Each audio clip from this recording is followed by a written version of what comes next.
Hi everyone, it's Jenny Gillen here, and I have received a question from a student, so I thought I'd give a video and share it with everyone in case other people were interested. The question was, compare the ways in which the two interpretations create different characters. Does this mean that I don't talk about the similarities at all? First of all, I wanted to talk in my answer about your options when you have a question that says something like it creates different characters. You can actually disagree with the premise of the question, and you can say, actually, I don't think that the characters are actually that different. They are both tranquil due to this in version A and this in version B. But you may want to say that one is more tranquil. For example, version 1 is energetic, so is version 2, but version 2 is more energetic due to this. But it is possible to actually say that actually I think they're both energetic, or I think they're both tranquil, and disagree with the premise of the question. The second one is, of course, you can agree and you can say that there are two different characters and then give musical proof of those.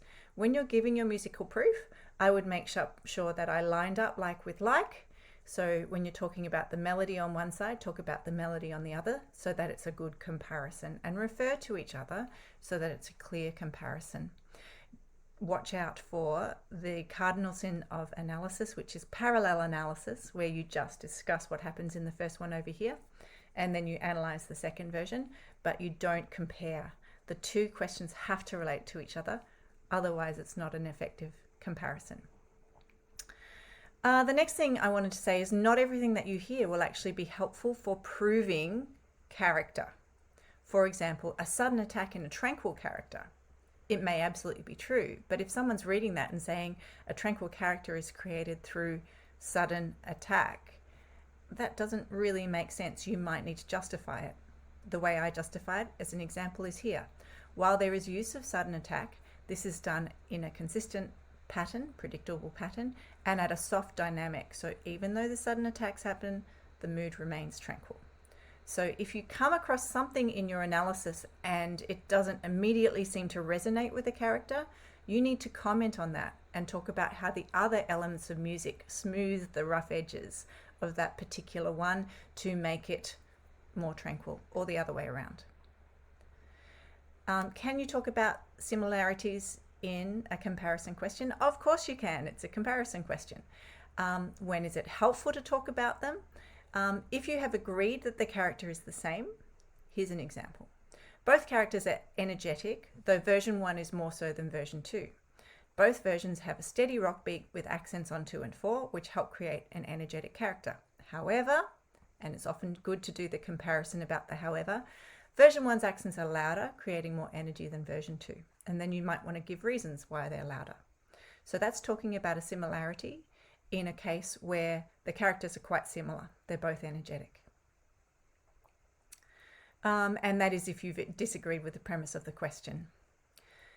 Another time you can talk about similarities is when characters are different, but there are differences with the similarities that support the character. So version 1 is tranquil, version 2 is energetic. Both versions have accents on beat 2 and 4. However, version 1 plays this using brushes on a snare for a warmer tone and quieter dynamic, which equals tranquil.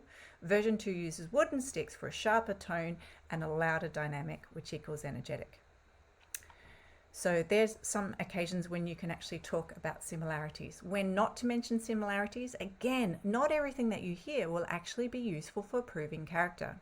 I gave the example of a sharp or short attack, but in this case I'm talking about other aspects that actually are not particularly helpful. If you can't make a connection to the character, you can leave it out. Not everything you hear will be useful. So some of the similarities may be true, but are they useful for proving character? For example, the time signature is in 4/4, which creates an energetic character. Is that enough proof, even if it's true?